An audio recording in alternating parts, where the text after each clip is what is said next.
Welcome. Now, we enter the final chapter of our known history. The era Indomitus, from circa 999 M41 till today.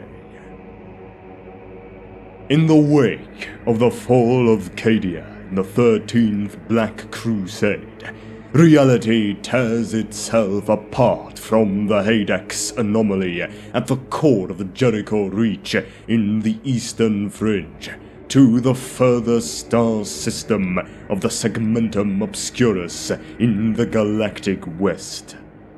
From that hole in space-time are unleashed warp storms of a size and scope not seen since the Age of Strife, cutting off the galactic north entirely from Terra. The initial period, known as the Noctis Eterna, or the Blackness, is terrible indeed. For a time, all warp travel was impossible, and the far-spread planets of the Imperium were isolated, with no travel or astropathic communication possible between them. Worlds in their hundreds fell before the ensuing chaos onslaught. The pulsing Great Rift, or Cicatrice Maledictum, spread like an impenetrable curtain, robbing entire systems of the holy light of Terra.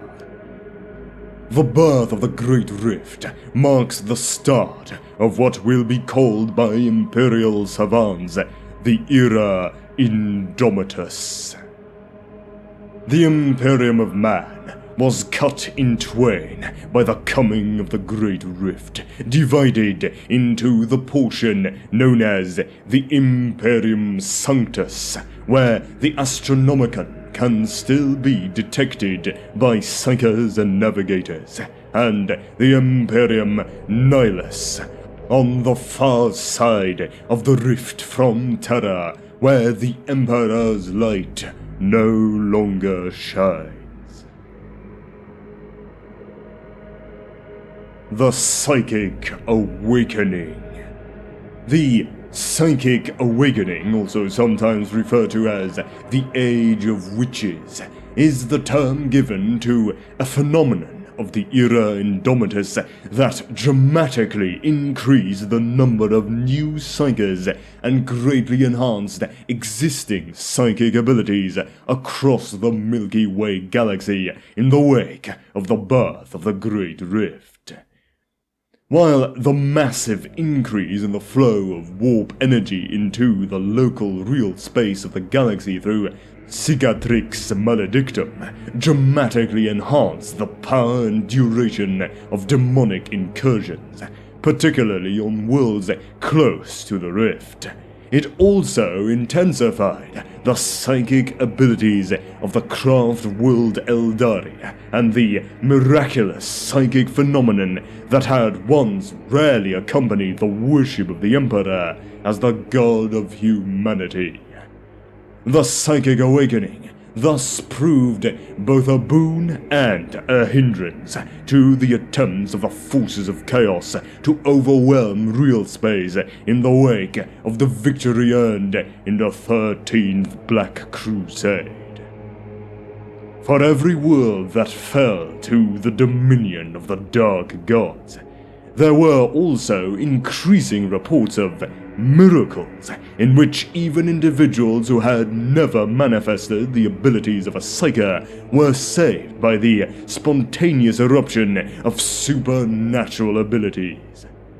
This was particularly true for those servants of the god Emperor like the Sisters of Baal of the Adepta Sororitas, whose unshakable faith in their deity now seemed capable of manifesting into potent mystical protections or miraculous defenses against the machinations of chaos and Xenos forces.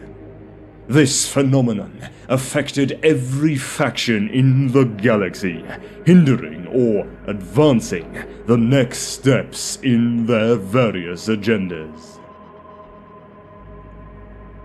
The Battle of Lion's Gate. As the first warp storms broke over Holy Terra following the birth of the Great Rift and the onset of the Noctis Eterna, its pollution-filled skies turned a roiling crimson. Khorne, heedless of the plans of his brother Chaos Gods and hungry to prove his superiority as the power of Chaos waxed anew, sent forth 88 cohorts of his demon blood legions to assault the Imperial Palace. The Blood God wanted the glory of tearing down the Golden Throne for himself, and so the skies of Terra congealed into blood clouds that deployed the Red Host directly before the Lion's Gate of the Imperial Palace. The gun batteries of the palace are second to none, yet they alone could not halt this red tide. Led by the resurrected Primarch Robut Giaman, the newly reappointed Lord Commander of the Imperium, the Primaris Space Marines, Adeptus Custodes, and Sisters of Silence fought side by side to stem the demonic tide. Although the rash Chaos Assault was turned back and broken long before it could reach the Eternity Gate to the Inner Palace, the High Lords of Terra were shaken at the boldness of the foe. Without the beam of the Astronomicon, their arcane machinery and protective devices were not enough to halt the fell powers from materializing even on the sacred soil of Holy Terra. Now, Khorne, upon receiving the returning forms of his slain demons, grew so apoplectic in his rage that his brass fortress in the realm of chaos trembled. So great was the heat from his outburst that the essences of the 8 bloodthirsters that led the failed attack were wholly obliterated. The Indomitus Crusade. From circa 999 M41 till present. After his defense of Holy Terra, the Battle of Lion's Gate, Robut Giaman gathered a vast new Imperial armada that he named the Indomitus Crusade, the largest concentration of Imperial military forces seen since the original Great Crusade over 10,000 standard years before. Along with elements of the Adeptus Custodes, a small contingent of the Silent Sisterhood, and a vast war host of Primaris Space Marines from many newly founded chapters and the legions of the Unnumbered Sons, the Primarch set a winding course. Strike forces from over a dozen pre-existing chapters of Space Marines led by the Imperial Fists joined the fleet. Thus began many new legends as Giaman traveled to aid beleaguered planets, breaking sieges and sweeping away Chaos and Xenos invaders alike to bring hope back to the desperate defenders. It was not long before word began to spread, as all those planets that could still receive astropathic messages hailed the return of a hero out of myth. Once more, one of the demigods of the past fought for the Imperium of Man. The Indomitus Crusade would reach the end of its first major phase over a solar decade into what some variants of the imperial calendar considered the 42nd millennium at the Battle of Raukos. Afterwards, Guillermin would turn his attention to helping his realm of Ultramar defeat the forces of the Death Guard Traitor Legion and the Servants of Nurgle in the Plague Wars. The Devastation of Baal, from circa 999 M41 till an unknown date in M42.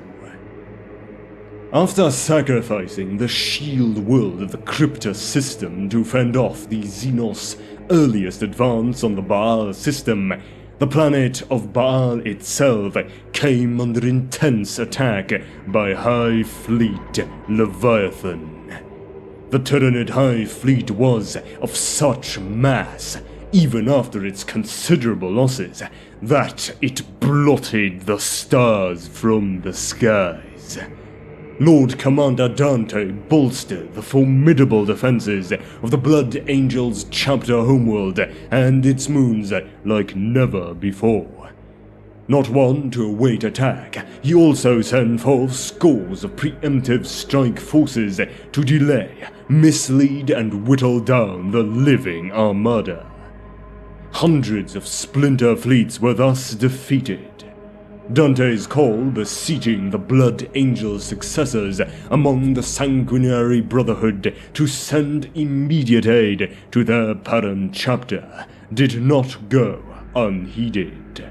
The Flesh Terrors were the first to arrive, and ultimately, all the successor chapters, save the Lamenters, answered the call.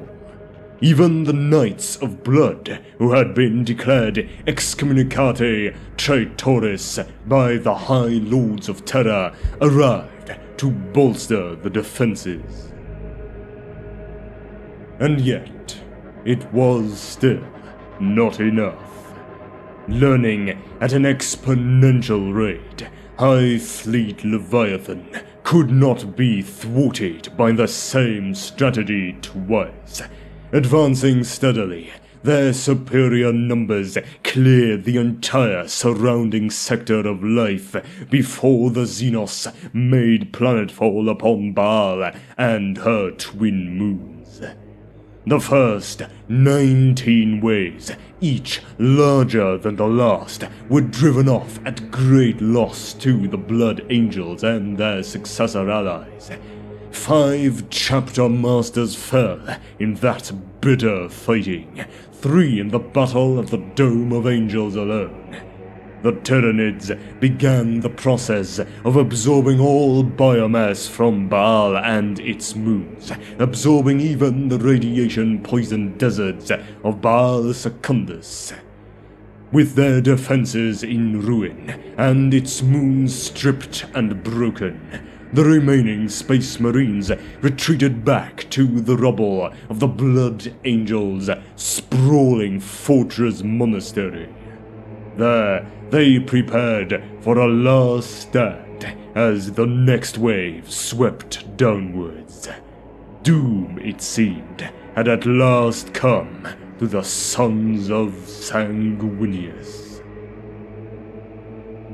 It was then that the Great Rift cracked open the galaxy in the wake of the fall of Cadia to the 13th Black Crusade, and the withered Baal system was blasted by the etheric storm.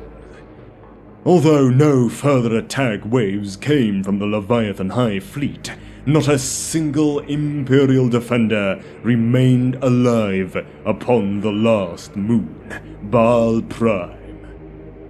On Baal itself, there were already enough Tyranids to destroy the Imperial troops many times over.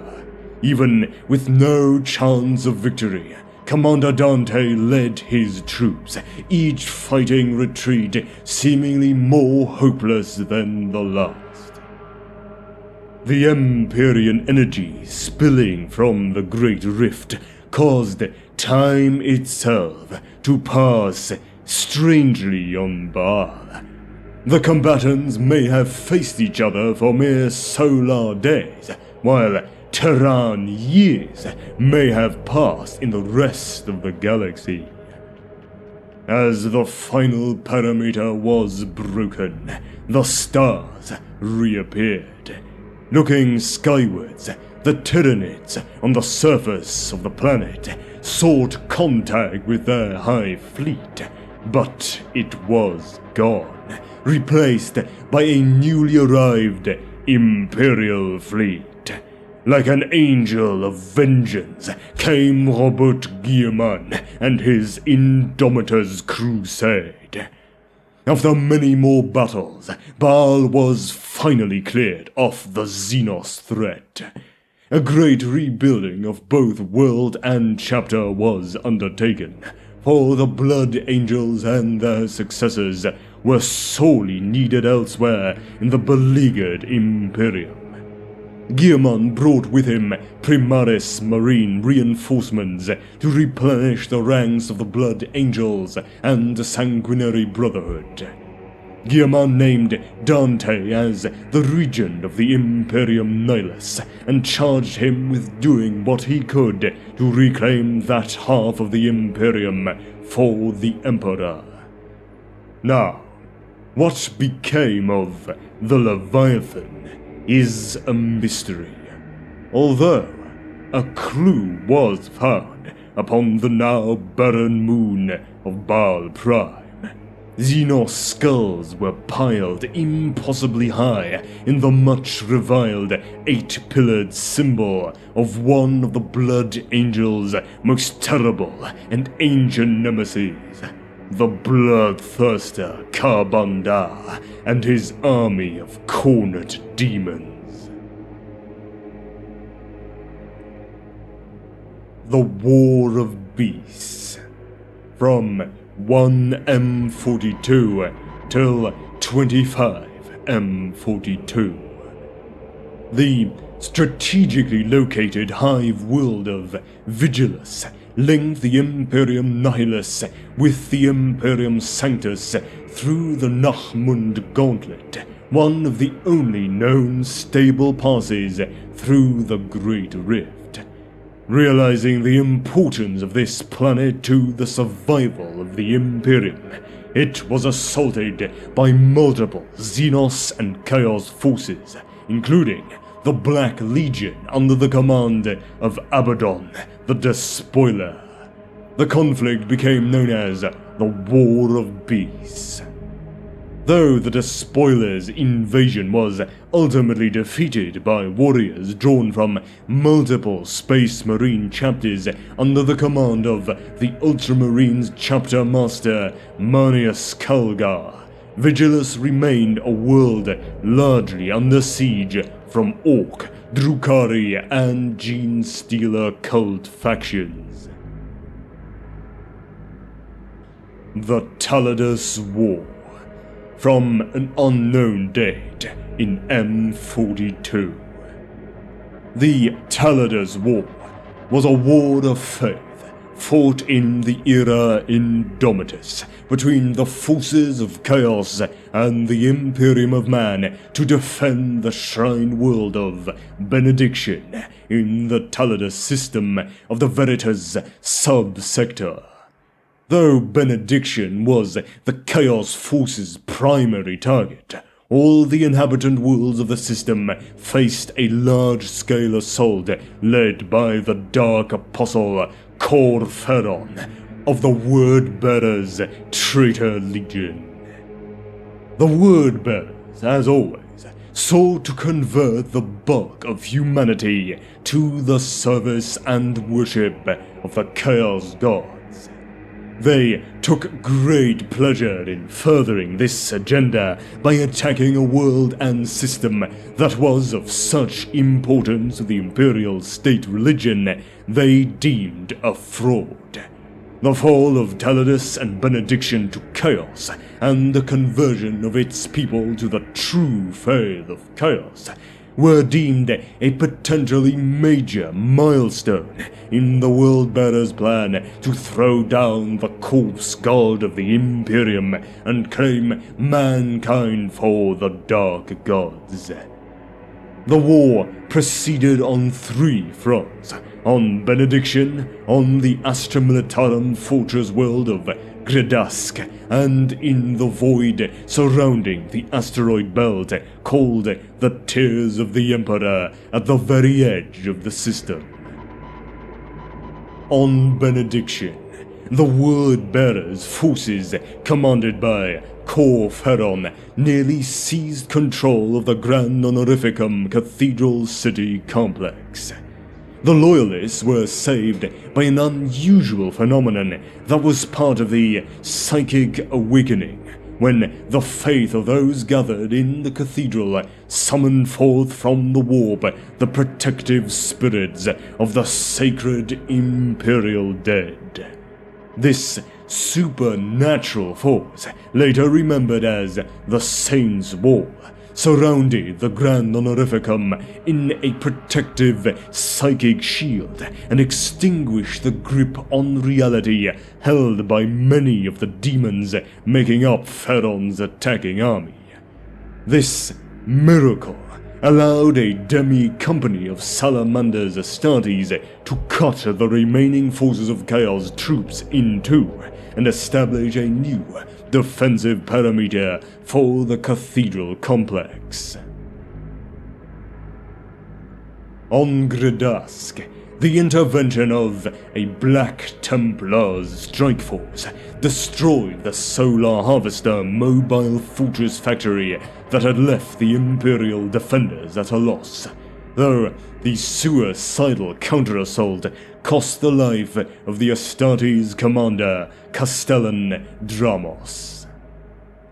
In the void within the Tears of the Emperor, a piratical Night Lord's fleet, commanded by the Chaos battleship Nightmare of Celix, sought to draw in Imperial military and commercial shipping translating into the system from the warp by using captured Imperial astropaths to throw off their navigators' abilities. The Night Lords then took the spoils and reaped with great pleasure the terror of their victims. The arrival of Vanguard Marines from the White Scar's 10th Brotherhood turned the tables on the heretic Astartes pirates. Their hit-and-run strikes soon transformed into a vicious, void-based guerrilla war as each side tried to lure the other into ambushes. The White Scars succeeded in blunting the Night Lord's attacks on incoming Imperial shipping, but were unable to annihilate the Chaos raiding force entirely. Though the Imperium has so far managed to blunt the Chaos assault on the Taladus system on every front, the conflict is far from over. And now, onto the final chapter in the known galactic history, the Plague Wars, in circa 12M42. The Plague Wars were an attempt by the demon and heretic Astartes forces of the Chaos god Nurgle, including the demon Primarch Mortarion and his death god Traitor Legion, to conquer the realm of Ultramar and add it to the Plague god's growing realm in real space. The Plague Wars began at some point after the birth of the Great Rift and the onset of the Noctis Eterna, and ended in circa 12M42, after the Primarch Robert Guillemon successfully ended the first phase of his Indomitus Crusade and brought Imperial reinforcements to defend Ultramar. To the galactic north of Ultramar, the followers of the Chaos God Nurgle first established dominion in the Scourge Stars, soon after the success of the 13th Black Crusade in precipitating the fall of Cadia. From this hive of corruption, armies of Nurglite demons poured forth, accompanied by the traitorous Death Guard Legion, along with renegades and chaos cultists beyond count. 3 loathsome spearheads pushed into Ultramar, attacking along 100 fronts and bringing with them unnatural pestilence. The defenders of Ultramar, Astartes and mortals alike, fought bravely, but quickly lost ground. Ultramarine Primaris Space Marines of the Ultramar founding arrived not long after the successful completion of the resurrected Primarch Robert Guillemand's Terran Crusade from Terra aboard Fleet Avenger to reinforce their beleaguered firstborn brethren. But even these transhuman reinforcements could only slow the attackers' progress. By circa 12M42, the Imperial defenders all across the planet were depleted in dozens of ground campaigns, while a plague fleet systematically destroyed the realm's Ultramar defense fleet and star fortresses. Guillemand returned from the successful completion of the first phase of the Indomitus Crusade to stabilize the Imperium Sanctus, and his deft and defensive maneuvers brought time to launch what became known as the Spear of Espandor counterattack. The combined plague armies were eventually fought to a standstill amongst the ruins of the world of Yax, before the Death Guard demon Primarch Mortarion escaped with his forces back to the Scourge Stars under cover of a virus bomb attack. Both because of his brother's staunch defense and because Nurgle's realm in real space had come under assault by the forces of the Blood God Khorne. In a brief respite from the work of safeguarding the Emperor's realm after Mortarion's defeat, Guillemand ordered the rebuilding and decontamination of Ultramar, as well as the establishment of new procedures for creating further Primaris Ultramarines. It was not long before the demands of the Indomitus Crusade called the Lord Commander of the Imperium away from Ultramar and back out into the Dark Galaxy. The Ultramarines began the work of preparing their vengeance against the servants of the Dark Gods. And with that ends the long and bloody history of the galaxy, at least the one that is known to us today. Join me next time for an in-depth look into the Old Ones, the ancient masters of the galaxy.